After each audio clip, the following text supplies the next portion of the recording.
If my government is denying genocide, what will they say about this? United Nations, European Union, take note. This is the genocide of people that were killed on the fateful day of 7 March 2010. Massacre of Dogona Hawa Plateau State. Names of big victims that were killed. Machineries were brought from Niger Republic. They were brought from Chad. They were brought from Burkina Faso, Senegal. They were hired into the nation. They mix up with those from Maiduguri.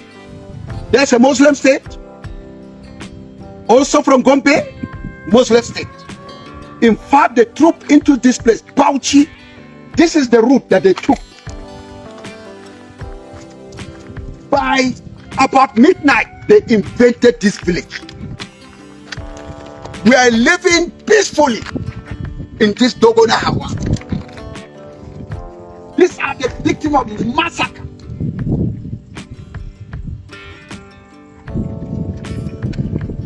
Double Petrus, Chuan Petrus, John Nash Ren, Ngoisa Danjuma, all they are under the grave. Carlos Nash, Lydia E. Danjuma. See the name, 100 is moving to 66. Ended by Israel Simon, Lydia Bulus Chuan, Dalabi Dung. And look at this place too. Dadung, Dabong, Justina Gyang, Sani, Pam, Victor Pam. To summarize, to go down to 126. And on top with Ungoti Tigwa. We move also to 127. Dan Juma Gob, Victoria Zang, Test Crooks. You have been looking for facts. Look at facts. To prove Nigerian government are biggest liar. If they touch them, they will say Muslims are also killed. By who? By Muslim terrorists. After they have eliminated Christian from Katsina, from Zamfara, from Borno, what next?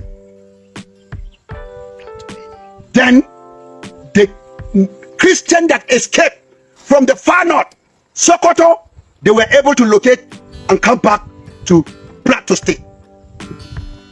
Because and they moved down to the south. They escaped their life. Now, the rural villages of Sokoto, Muslim state, Katsina, Muslim state. If you find a Christian, it's in the town, the city, headquarters of the state. That's where there's security. But in the villages, Boko Haram have taken over the villages.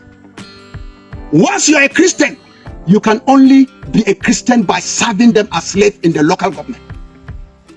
Look at what has happened to 189. Look at this monument. It's a memory for what is happening. Chuan S. Dung Gang boat moving down to 252 people. Joseph Johanna. Now let's go back to see the other side of the monument.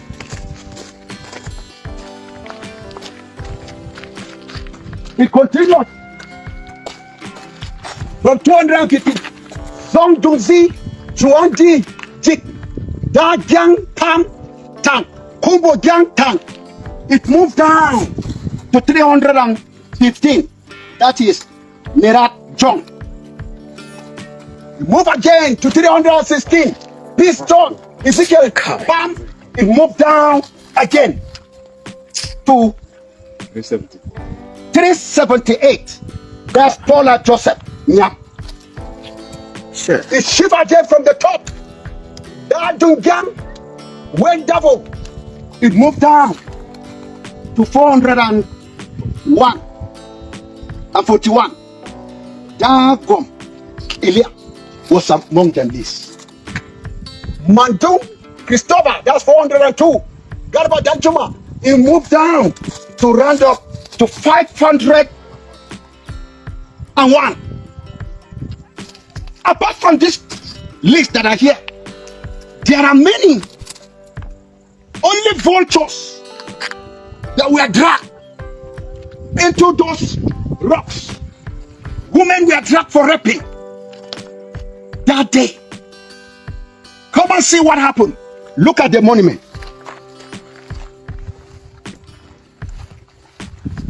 Now can we say there was no genocide in those places? Children are there. There are two accounts of record. The one that I have here, you can see their lists and their ranks in wherever they are. Children were battered. Children, they are among those names. And I have it here, compiled by my father, Reverend Danyam Dung, my brother. We have seen here the name of children and adults. Look at it. Ungola Rababulus, adult. Sandra Bitrus, child. Gabriel Bitrus, child.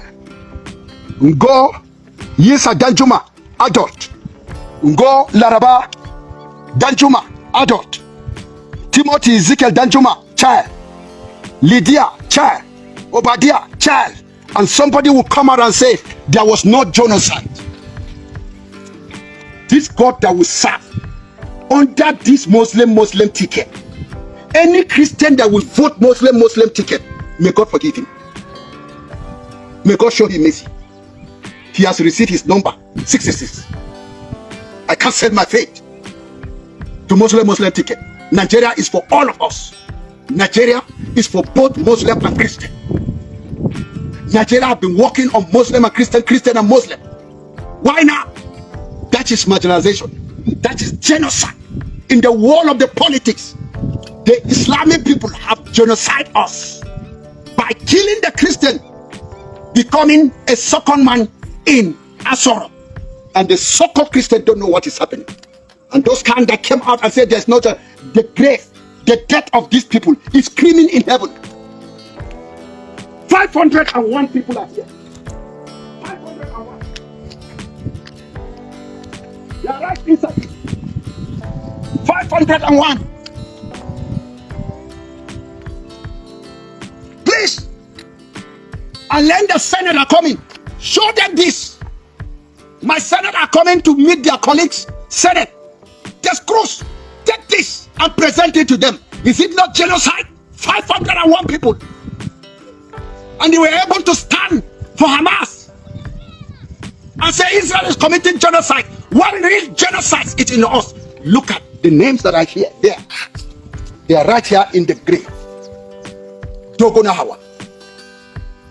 By the power of Jesus, we are coming back for real documentary. And we have done it, and we continue to show the world. Since Raymond Amokre has invited to fact banding, do you bring the American people to this place? For fact finding, did you bring them to this genocide ground? Remo Amokri, why didn't you bring them to Plateau to come and see this place? Are they not people? All are Christians. And you come out and tell me that there's also genocide. That even Muslims are being to shut down, to wash down that Christians are being killed. Muslims are also killed. By who? Is it we Christians that were killing the Muslims? No! That's not our portion in faith. We love the Muslims. We care for them. And we are ever ready to help them. But yet, they are bent to grab our lands. They are bent to take over our villages. They are bent to take over the state of Plateau State, Benue. They are bent to take over. They have taken over Nasarawa State. And they are bent to take this place. We will fight to finish it. We will defend our land to death. As Adesina said, what shall it want us to lose our life and land?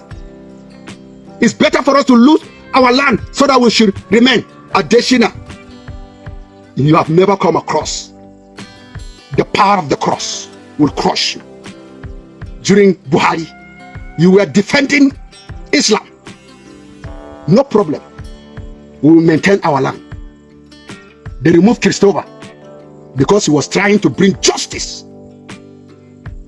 And the justice was crushing the terrorists, the people insurgent that were brought from outside the nation. And they start shouting, oh, they are killing Muslims. Anakasha Muslimi, Anakasha Muslimi. Wallahi, wait, Tinubu, Kachire, Christopher Zagamada, Demu. You thought we don't know? They cripple him. He want to act. They will say it's a genocide. Ribato is there as the advisor. Very wicked advisor. An evil advisor. He could not give advice to protect our land. But he's displaying religion agenda. God will fight for us when the time has come. And all Christians are all you. I urge you all over the world. If you don't pray for Christians in Nigeria, be ready to face the judgment. This is what is happening. We are all living under fear caused by some people. May God be with us in Jesus' name. Thank you.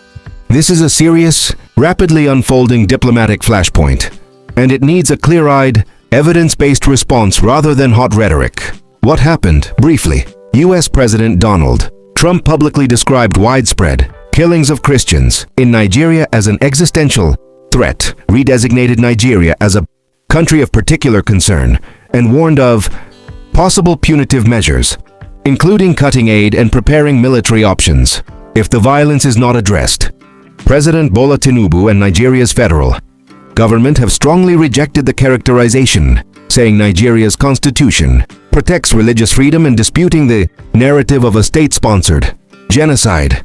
Nigerian officials have said they will engage with U.S. counterparts. Why this matters?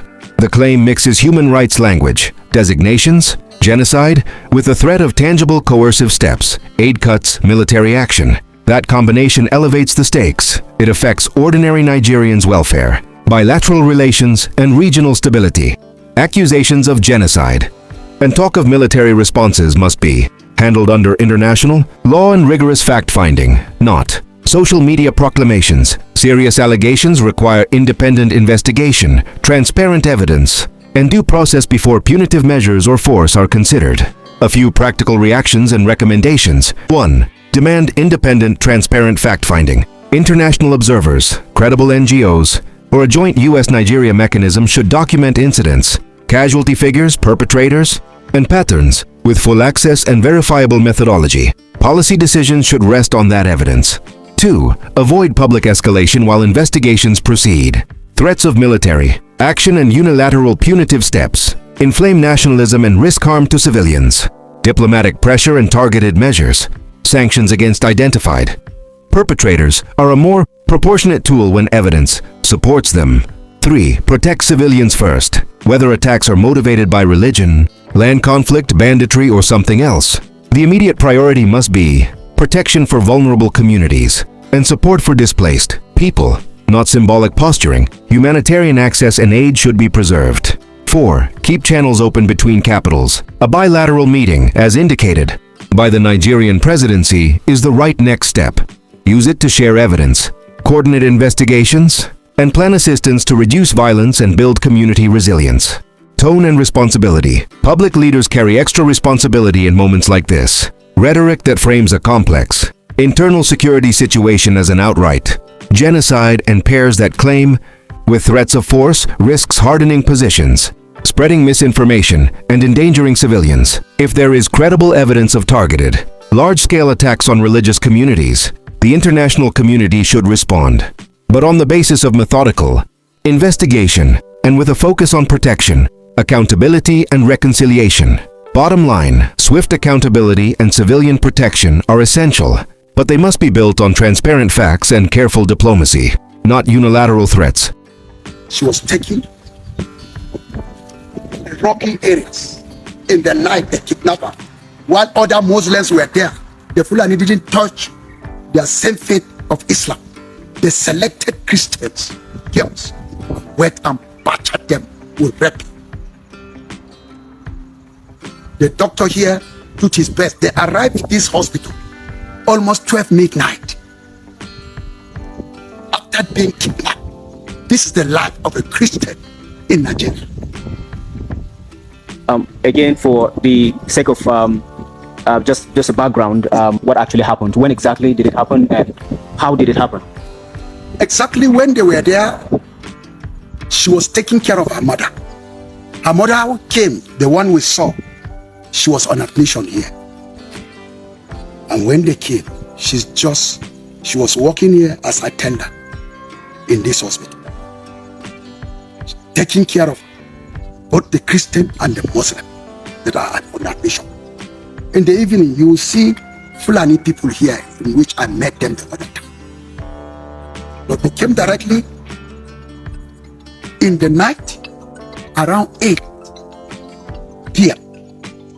They do what they do. They snatch them with swords in their hands, with AK-47. They refuse to shoot, because very close, the military are there. As I've been told, even the day before yesterday, they wanted to enter the village, but without the military, they stood on their ground to face them. They run back into the rock. This is the life of a Christian. And when they took her away, they do what they want, and she came back together with the other girl that were going to their house right now, down there into the village of Marit. Okay, so again, where did they come from? How did it happen? And for how long did this incident last? And let's also know when exactly, which day. It's just last week. You see? On Saturday. And it's the same Saturday they kidnapped the wife of Reverend Zafania Mahmoud. Some went there for kidnapping, some came to this place for devious act. That same Saturday, what is the name of the date of Saturday? It has escaped my name. Is it 24? Yeah. Today is... That will be 25th. Okay, 25th. October. Then minus about 7 days or 8 days. Last Saturday. Or 17. That was the day that she was kidnapped. And this thing happened in this hospital. So let's get it clear. They raided the hospital, snatched young girls, yes, who were attending to patients. Yes. And raped them in nearby rocks, this hill that is right there, behind that village. Okay, so earlier you were talking about how they crawled back from the mountains, from the hills. After they have finished it, they left them in pain, in agony. They find their way. Some of them were crawling into the hospital, shouting for help. Then those that were inside, they came and picked them into the hospital, and the doctors were able to do justice. And that's why today they are alive. Okay, so when they came in, was there any reaction? Were there people? How did it happen? Were people panicking? The other people were panicking. Look at them with swords and look at them with AK-47. All they were panicking. So some were praying they have to faint because they thought that they are going to kill. But the Fulani that are on admission were there. They were also calm. So do we know why they went for these ones in particular? We don't know. The truth is we don't know. But the real blueprint to deal with Anna, to deal with Christians, they cannot rape them. Let us kidnap them, plunder them, destroy their farm crops, invade their village, kill them. That is Islamic agenda on Christian in Nigeria. Please, allow us to rest. I've been speaking since in the morning, and I have a lot to say again. Come and see how this man's head was butchered at the point of death.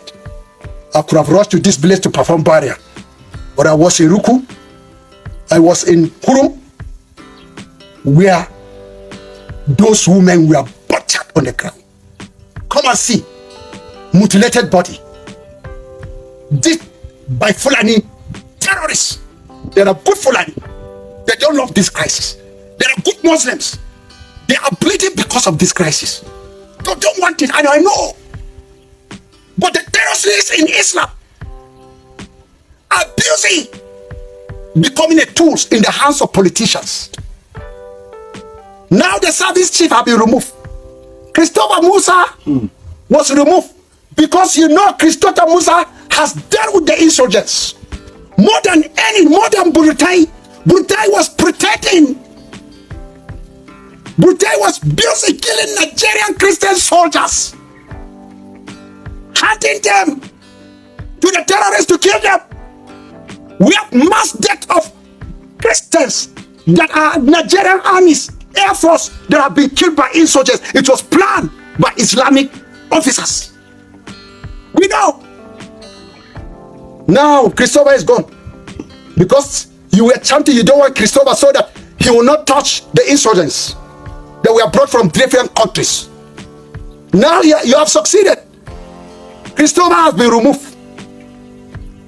We will see how Muslims will be killing Muslims in the north. Not Christian. We will never kill. We will never cause problem for you. We will continue to love you. We will continue to like you. When I reached the hospital, I didn't spare anybody. The money that I have, I gave it to all, including the Fulani women that are in the hospital. I supported them. Because of Jesus, because of Christ, we will still serve the Lord. We will never deny Jesus. We will never deny Jesus.